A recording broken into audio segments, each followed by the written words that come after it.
Menteri Rangba ka jela ko rat sangma ni kesngi ula batai benia habai dei berketanat puli puti ha ka jela Meghalaya hi bero ka wei. Kumba ka pau ka jela Meghalaya ka dei ka jela ka babun tam ki skul. Ka don hadu khatsau hajar sanspa prapu arteli lada inujor bat ka jela Tripura ka badon sau hajar khandai spa ar khandai teli. Nangta ka Manipur ka don sau hajar nruspa khat nyau ka Nagaland ka don ar hajar nyuspa khat pra ka Arunachal ka don lai hajar nuspa alai bat ka Mizoram ka don lai hajar khandai spa khatwei teli haba pensong nongrim na ka khana samari jong usnam ar hajar khatwei Menteri Rangba ka jela ko rat sangma ulaong ba na ka jingbun jong ki skul kawan rai ka jingbun ru jong ki nong hikai kata hadu sanpusan hajar shispa nrup hongot bat kini ki skul ki kentup ya nyau hajar nyau spa prapolai teli ke badai ke bapek pura dak sorkar bat sau hajar shispa nyau pu arteli ke ba ka sorkar ka ai jing kersan yaki susu ula ongru ba na pedeng kini ki khat sau hajar tam ki skul ki don kumba ar spa nru teli ki skul ke bomdon watang iwei ikna skul bat ar hajar ar spa nru khandai teli pat ki dei ke badon khna skul tang hapo khandai ngot Henry yakini ruk sorkar kahaphi ban siw ya kutulap jong kinong hikai ula merap da kabaong maha ki skul deficit bat ad hoc ki skul ki bomdon khna ki don khat pratali bat ki badon tang hapo khandai ngot ki khna bat ki don 1000 shispa sau puai tali nangta na ki skul SSA pan ki bomdon khna ki don lai tali bat ki badon khna tang hapo khandai ngot ki don arspa nriu pratali bat na ki skul sorkar Ibom don kena skul ki don khatwei teli bat ki badang don hapo khandai ngot bat ki don hapo shispa lai pu ar teli susu Menteri Rangba ulapun pauru ki jing sngau khia ha bayadei bat ka percentage jong ki bapas na ka exam secondary school living certificate ha ki posnam baladep ba kamla bankot watang ru % ru ulai thoru baki don chispa arp south league school ke baklem don bapas house name arhajar arp sau chispa sapun rutli house name arhajar arpulai chispa khat pratli house name arhajar arpuar but life rutli school ke baklem don bapas hagi lais nam baladem It's difficult to say because as I said I keep repeating that this problems that we are facing in education is not something that's just come up today. It's been building up for the last many decades. So there is no one reason, and as I said, my purpose of showing this to you is not to complain or to say that that our problem is much bigger. Why it happened and how it happened is happened through the years. So it's really difficult for us to say that it happened because of this reason, that reason. It's just continuous process of schools being brought in. After schools being brought in, you can see that almost 4,000 plus schools are private schools which are getting almost close to 917 or 18 crores in terms of aid from the government, which are the deficit and the ad hoc pattern schools. So these are real numbers is what I'm trying to say. Is it good or bad? Again, it's not something I'm trying to tell you that whether it's right or wrong. Absolutely not. I'm not trying to complain either. Nor am I saying that the more schools we have is a bad thing. Maybe it's a good thing for us. And giving the money to the aided schools, they're doing their job. They're doing their responsibility. They are also, educating students. So it's happening. But I think it's important to understand the background as to how much we spend on it. That's all I'm trying to say. I'm not saying which is right, what is wrong. I think as we move along, we will see. But it has been in the past many years, decades, that situation has become so complicated. So today, with 50,000 plus teachers, for us to even decide a 10 rupee or 50 rupee hike or 100 rupee hike has crores of impact on us. I mean, just to give say 50,000 teachers are there. So even if I were to increase 10 rupees in terms of salary, that's like 5 lakh rupees a month impact, on us. And if I increase that by 100 rupees, that's a 50 lakh impact. If I increase by 1,000 rupees, that's a 5 crore impact. So just to show you the scale of things, how complicated it is for us to maneuver through these massive challenges to be able to come out with something that's better or to improve the system is not so simple as it may seem, is what my objective of showing this presentation to you. I'm not drawing to any conclusion. Please, I want to again reiterate, I'm not drawing to any conclusion, nor am I saying this is right or this is wrong, nor am I saying that we have too many schools. So all of this is something that we'll have to, go into detail and see whether it's a good thing to have so many schools, because obviously we have a good teacher-student ratio then. So that's a good thing. But then the quality of the teaching has to be looked into. So this is merely effort from my side to at least share some factual figures of what Meghalaya is and the education sector is compared to the other states. I'm not saying anything about who's right, who's wrong, who's blamed to be blamed, nor am I saying anything about too many teachers or too many schools. We need teachers, we need schools. It's a good thing to have these schools, but it's a large number and we have to manage this. As I said, we're spending more on government aided schools than on our own government schools. That's also a matter of big challenge for us. As I said, I showed you close to 1,000 crores is being spent on private schools, that is ad hoc and deficit schools, who are doing their part, as I said, but a large amount of money is going in terms of salaries to them. So that's really the purpose of this presentation. Okay. Only And each category, of course, has got then different challenges that are there. So we have realized that, and slowly and steadily we are in the process of merging as many as possible. But again, the kind of classifications that have been made are just too many, and the kind of salary, benefits, and grants that are being given to different categories are different in nature. And hence, even if you want to now merge two of them or three of them, which is what we would want to do ideally, but then comes the financial impact of that decision, because then you have to come up with a unified, pay scale or salaries or whatever there is. To draw your attention again, just go back to the presentation. Just to again share with you. So now we have this one, the private school number 5. Yeah. So this says a lot, So most of the categorization is in the private schools, and as I said again, we spend about 917 crores giving salaries for these private schools. These are not owned by government. I keep repeating, the basic categorization of schools is only the government schools, SSA schools, and all the rest of the schools are private schools. SSA is more or less government type. It's government, central government and state government funded, and the assets also belong to the state government. But in terms of those private schools, which I mentioned at top, these are purely privately managed, privately owned schools. The assets are owned by the private managing committee. The school is run by them. The managing committee also is majorly constituted of the private entity. But government supports them in terms of salaries, money to be given to them to run their school. So we pay some part of the salaries. If it's deficit, then we give a certain pay scale. If it is ad hoc, then we pay a certain grant.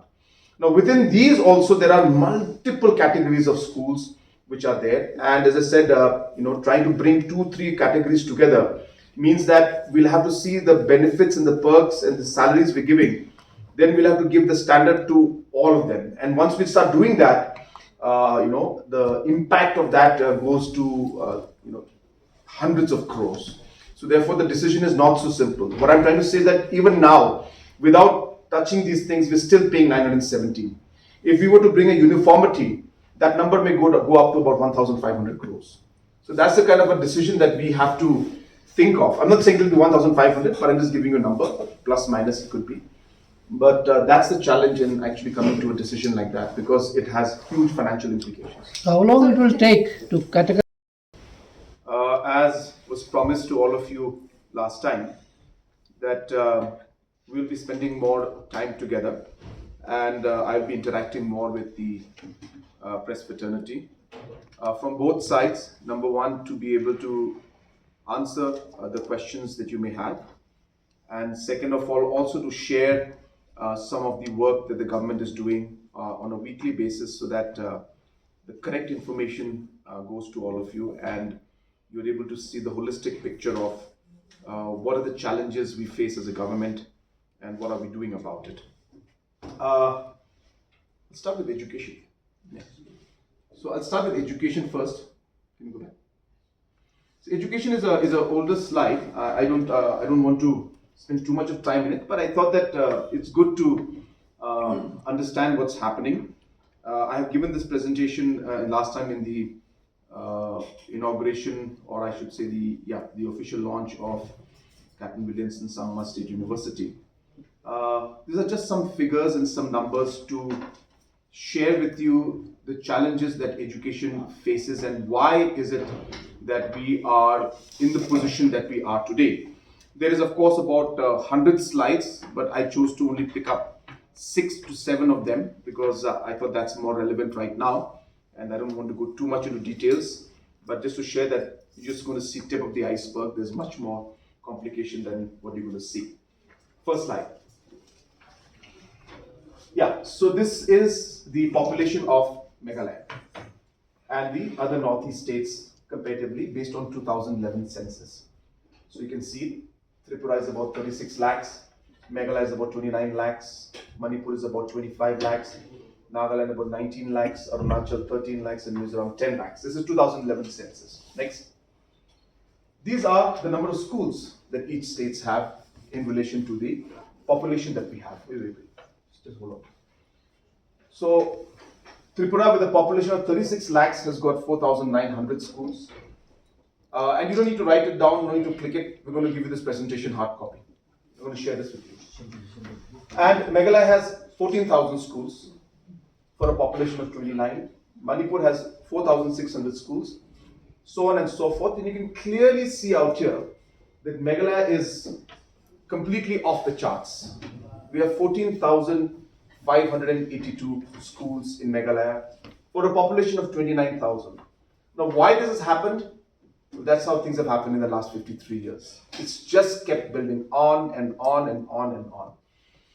It's a good thing, but it has got its own challenges. So, but it's just to show you the, the stark contrast between the number of schools that are there, which Meghalaya has to manage compared to other states in the northeast. Next. These are the number of teachers that are there in our schools. This is all the teachers put together.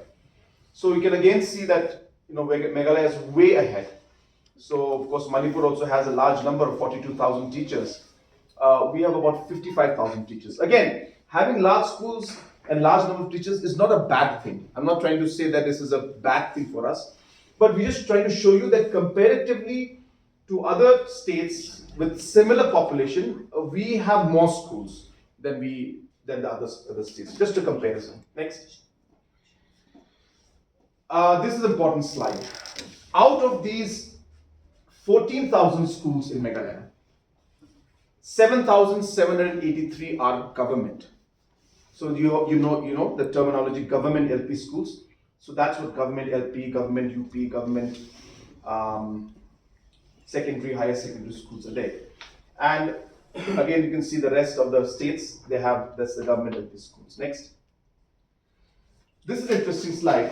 These are the aided schools. Sorry. These are the aided schools. These are private schools, basically, which are aided by government. What we mean by that is the terminology which most of you will understand and will relate to. These are basically what we call the ad hoc schools and the deficit schools. So ad hoc schools and deficit schools that get support from the government. These schools are 4,172. So states like Nagaland are 0, and Manipur and other states have quite less numbers. So we have a lot of aided schools which are private, which is, as I said, the ad hoc schools and the deficit schools that are there. Next. Just go back once. Again, this will show you that states like Nagaland, they don't aid any private school. States like Tripura, they aid only 43 schools. States like Arunachal, only 68. Manipur aids give aid to about 583 schools. We give support and financial aid to 4,172 schools in Meghalaya. This again has happened through the years. Next. increase that amount. Says I don't have the exact figure with me right now in terms of the percentage, but roughly the collection increased to about 70 to 80 crores. That cess money is being used for the education mission. It is with that money now that we are building the government LP school buildings. So I don't have that presentation right now. I'll give it to you next time. So we'll continue this education presentation next time. But you know that there are about 2,000 plus LP schools, government LP schools, and we have either renovated or we have sanctioned new buildings for all of them in the last 6 years. All of them. And that is the money has come from this cess that you mentioned. In the past, it was never utilized for education or for building grants, but we started it. And now with the help of that money, almost all the government LP schools, again, grant in aid, we're giving them salaries, but the buildings we are not giving. Buildings I give once in a while from, say, my CMSDF scheme, or they ask for some grants which we give from, say, central government once in a while. But there's no uniform grant for schools which are private in nature. It is ad hoc and deficit. We don't have the money. We don't have a building grant for them as of now. But right now, but as I said again, not to say that they are not doing the job. They are doing a great job, but the scale is massive. So, sir, these are challenges. Again, I have put these facts and figures right in front of you, and we are discussing about this. Education department has been speaking. There have been multiple views from all angles. Sometimes, of course, enrollments are an issue. We have to consider the distance. We have to consider the villages, the interiors. So all these areas are there. So in a particular year, enrollment may not be there. Next year, it may be there. So suppose we close that school, is it going to then deny some students? Because even if there's a single student or two students, we still have to give that opportunity for them to study. So, but can we figure out a way in which we can somehow rationalize things and maybe merge it with another ad hoc school, allow the students to come in there? Will the ad hoc schools agree to that or not? Because it's a private school. So like that, there are a lot of internal challenges that are there. So when you look at just the basics, it looks very simple, but it's far more complicated because then we have to see so many other factors that come into the picture. So, but as I said, the idea was doing this presentation was to give you a glimpse of how complicated education can get, and it's not so simple to decide on these things because there are so many multiple ramifications. From this we can make out political. Okay, Politics so should will not you be taking a interfere. political decision, though there will be fallout? No, see, the thing is that, let me just say one thing, at least during our time, there was no new category that was made. So, that much I can say. All these were already there when we came in. And so, therefore, it is a process in which we'll have to see how we're going to do this. It's not about only political ramifications. It's about looking at all the practicality of things, financial ramifications. Otherwise, as I said, it's very easy for me to just say that, okay, fine, we'll do all of this immediately. That would be politically motivated, as you said correctly. And I'll just simply go ahead and I'll say, look, we'll just make everybody government from now on. But then that's the implication of maybe 1,000 crores. So how do we do it? How do we achieve that? So therefore, it's not so simple. So as I said, I have made this statement 100 times before in the past, that there are too many entangled knots in the education system. I have to untangle them one by one, piece by piece. And this is the reason why I have to do it, because it's so delicate, it's so sensitive, and it's so large scale that even one push out here could have a huge ramification financially for the entire system. And that's what we face, and that's why we're facing the challenges in the education system. So we are working on it, just to share you and bring you on closer to reality of what's happening, so that you understand every time you ask a question, this is there at the back of your mind, that thing that, well, that's the kind of scale you're looking at. And this is just the tip of the iceberg, guys. Yeah. So school with zero enrollment and single digit. Yeah. sir, before coming to that, on this, These are schools. These are ad hoc schools. These are deficit schools. And they are doing their job. So you cannot deny that. You cannot say that they are not doing anything. They are working. They have a responsibility. They are fulfilling their responsibility. It's not that they are not. And we don't have any complaints against them. There are some who are doing excellently well. Some they need to work a bit better and improve. Similarly, government LP schools also need to improve. So they're doing exactly what government schools do, which is to provide education. As I said, so therefore there's nothing wrong in this. Again, I repeat again and again. So don't quote me wrong when I say that this is the problem. This is not the problem. I'm just telling you the facts, that's all. But then one should know that this is the amount of money that goes into running the education system. So the ad hoc schools, deficit schools are doing a great job. They are really giving the education to the children. As I said, some are doing excellently well and some not that great. But somewhere along the line, after doing all of this, and as I said, this is a legacy, it built up. So when I used to tell you all the time that, guys, there's a problem in education because it's something that has been building up for many years, you couldn't relate to it. Because you said, like, again, Conrad is blaming the past government. So I'm not trying to blame. I'm bringing you facts now to show you that this is what the situation is. And again, we need to work together. All schools, whether it's government or private schools, wherever it is, we need to figure out ways in which we can improve the overall performance, focus on the students more, and really see how we can take the education sector forward. So again, reiterating, these are the challenges and the scale that we face, but a lot of work has to be done. No complaints against anybody. Everybody is doing their job. All ad hoc schools, private schools also are doing their work. Some not that good, some very good. So, but the main concerns of I think parents, that whether government will come up with a uniform. yeah, it's a bit of a gray area. It's a gray area. So a lot of debate has taken place in this regards.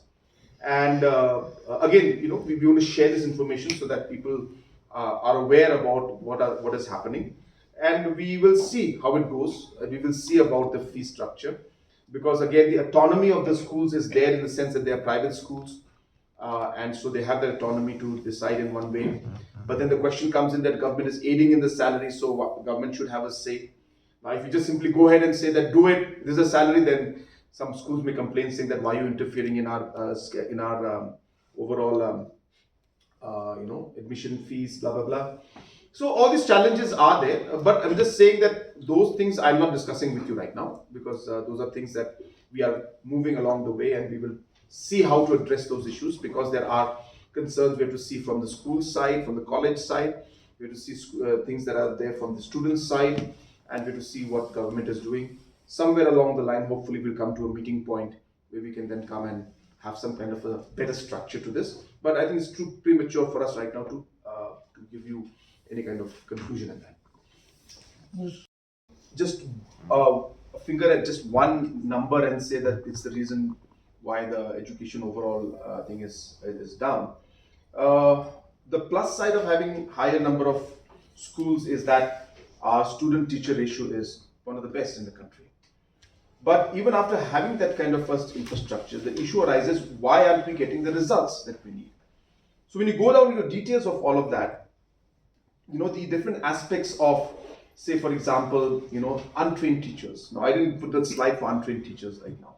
So, but we do have in most of the private schools that are there, we still have teachers who are trained, but according to the Government of India's norms, a certain classification has to be achieved, certain certification has to be given, which keeps changing. So as per the latest norms, close to about 40% of our teachers are still not fully trained as per they are trained, but not as per the standards of Government of India. We had issues with attendance. Now, for example, this private schools. Now, I cannot monitor the private schools' attendance. I cannot monitor the private schools' buildings. We're already giving the salaries for them. Now, their building is not enough. Their infrastructure is not enough. Maybe they don't have enough space. The teachers, some of them are not having the full certification as per government norms. So many factors come into the ultimate result of what we see in terms of the rankings that we face. Now, we had an issue with our rankings also because of the standards we were following. Why did we go for NCERT, maths and science and social science and some other and English? The reason we went for that is because most of the criteria based on which the accreditation is done, the ranking is done, is based on some standards that are put in by based on the NCERT norms and the guidelines, and we were not following those. So in that itself led to almost about 30-40% decrease in our marks in terms of the ranking that we got. That prompted us to change the books that MBOS follows, at least in subjects which are universal in terms of the theory, like mathematics, like science, like some areas of social science, some areas of English, English mostly, yes. So these kind of things we are following. So therefore, to answer your question in short, it's not very simple, it's complicated. We can't just simply say that because we have 14,000 schools, that's why we're doing so bad. You cannot just jump to a conclusion. It's much more complicated than that. But yes, it's left to discussion whether that is something that we need to look at. But as I said, this is a problem or legacy that has built up in the last many years, decades, I should say, and but now we stand with this massive problem in front of But us. why is the present government facing the brunt, despite the problem having, inherited, right, for many years, having such number of schools being sub. But it continues. No, That is what we call. I said the problem is being created only now. No, thank you for saying that. But the problem is not created now. It has been there for the last many years, and it's been building up for decades. All we have done is that we have put a lid on it now. We're not allowing it to get any bigger. That's why a lot of complaints still come to us about not giving the permissions. Not. And just to share with you, we had recently come out with guidelines saying that schools that apply for ad hoc grant or deficit grant, just to share with you, before the guidelines that we came out with, there were no guidelines on the basis of which a school would be given ad hoc grant. So simple things like we said that if it's a school in the in the city, these many acres or square feet of land should be there. If it's in rural areas, this many square feet or things should be there. These are the number of qualified teachers you should have. This is the kind of building that you should have. These are the kind of technology that you should be having, and you should be having the parent-teacher meeting and the administration meeting on a regular basis. Then reports of that should be sent to the state government. So we came out with norms that would identify the basis on which we would select schools to be given ad hoc grants or deficit grants. These guidelines should have been made many years back. So sometimes in some places, some ad hoc grants were given, as you said correctly, on the basis of whatever desire an individual had at the point whoever was in the political circle then. And permissions were given and ad hoc grants were given.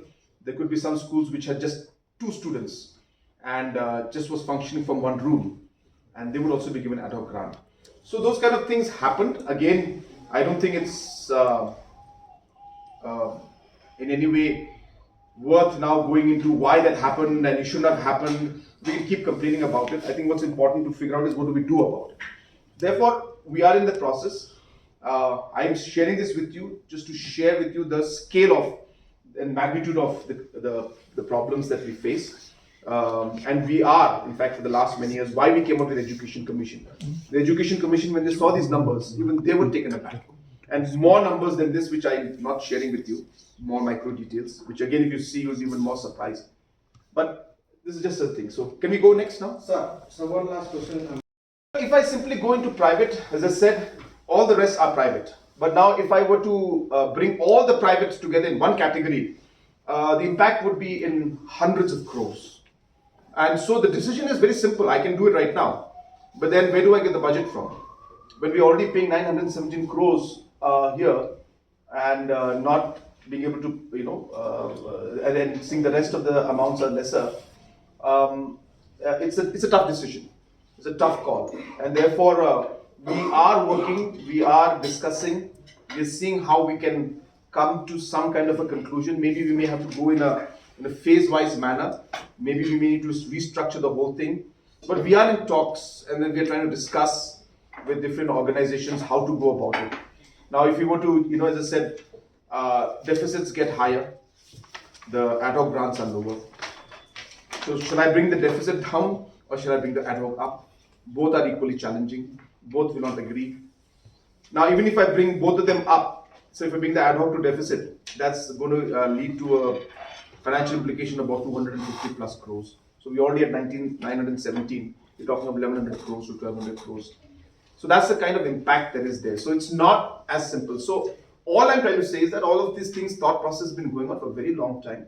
But I thought it's good to share this data so that one understands. So tomorrow when somebody says we're not being given this, that, you'll understand the scale that we are talking about. It's massive. This is the highest ever. Imagine if this 917 crores amount, the amount of infrastructure works that we can do. Of course, I mean, schools need it. I'm not saying that we don't need it. We do need it. But I think somewhere along the line, we need to see how we can efficiently utilize all of this. So the amount of money we spend, maybe the results we're getting are not up to the mark. So therefore, we have to work a lot. We'll work with all private schools, government schools, SSS schools, and we'll see how to move forward in it. Again, as I said, I repeat once again, there is no conclusion in this. I'm just giving you facts for your knowledge. All this Sir, cannot. What the government Enrollment. So right now, there are 206 schools which don't have a single student. And yet, salaries are being paid for the teachers who are supposed to teach in those schools. There are 2,269 schools with just single digit enrollment, which means there's only one student or two students or three students studying there, and we could be having close to 4 teachers teaching out there, and government is paying salaries, whether it's a government aided school or whether it's a government school. Next. Similarly, this is the aided school. These are the deficit and ad hoc schools. So there are 18 government aided schools which are deficit and ad hoc schools where the enrollment is 0 right now, and 1,141 schools where we give aid, deficit as well as ad hoc. Exact breakup is not here right now, which have single digit enrollment. So those are for government, those are all the schools. These are for specifically government aided schools. Again, just to give you an idea that a large number of schools, some of them don't have. So 206 schools don't have a single student. Yet today, government of Meghalaya is paying salaries for the teachers. Next. There are 30 SSS schools which don't have a single student studying there, and 268 schools with single digits. Next. Yeah, and government, again, is a breakup of, that's the first part. In government, there are 11 government schools which have 0 enrollment, 132 schools which have a single enrollment. Next. This is a very interesting slide. This is the amount of money that we spend for the education salaries we pay to teachers every year. Totally, we pay 1,967 crores are paid as salaries for teachers in the state government. Out of this 1,697 crores, I think I'd like to draw your attention to the first row, which shows that the private schools, again, I just reiterate, private schools, we mean government aided schools, GIA is government aided schools. These are schools basically which are again ad hoc and deficit schools. So the grants that we give amounts to 917 crores that we give annually. And the government teachers we pay 684 crores. So government schools teachers we pay lesser means the numbers are lesser. So the amount that goes into paying the teachers there is lesser because of the fact that the number of schools in the private, the aid that we give is much larger. So you can see out here that so SSA is about 366 crores. So government aided schools gets close to about 50% of the budget that we spend. 35% goes to government schools, and SSA gets about 18% of the budget in terms of salaries that we spend. Next. This is just to give an idea to you about the colleges. So again, these are government aided colleges. So private colleges where we give aid to, that means financial support, again deficit pattern, ad hoc pattern. 83% of that goes to this private school, private colleges that are there in our state. Again, you can see the amount goes to about 179 crores a year in terms of salaries. Government colleges, the salary is only 37 crores. These are all government aided colleges, the larger colleges in and around Shillong. Most of these colleges are around Shillong. I have the list with me, but I don't want to share that with you right now. So these are the colleges that are there. So we pay, government pays, as I said, and out of these 179 crores, 13 of the private colleges get 121 crores from government of Meghalaya every year for salary payment. Every year. Next. Well, this is a sad picture. This is what's been happening in the last many years from 2015 to 2024. This is the average pass percentage. We've been trying our best. It's a systematic problem that we faced. We try to bring to the depth of why this is happening, and we realize that everything from the issues of the quality at the primary level, secondary level, all those, and upper primary level. All those issues were there, and many other issues were there, which we are working on. The course materials that is there, making it better. The examination patterns. So after examining all of these things, we have come to a point. We're hoping that in the coming exams and the future exams also, at least we'll be able to see some improvement in these numbers. But this is what is very critical to note. And what my concern here, of course, is that if you look at this, about 50%, that means close to about, as I said here, if you can see, almost about 25,000 students, they don't pass the metric exam. And you can imagine not passing a metric exam, what kind of emotional as well as a career kind of damage that goes to them. So we're very concerned about this, and we'd like to see these numbers go up. So I just wanted to share this with you to express the challenges we face. It's been hovering around this for the last decade. Next. Again, this is another figure. 2022, 118 schools, we had 0 pass percentage. 2023, 146 schools, we had 0 pass percentage. 2024, 124 schools had 0 pass percentage. That means not a single student from class 10 passed.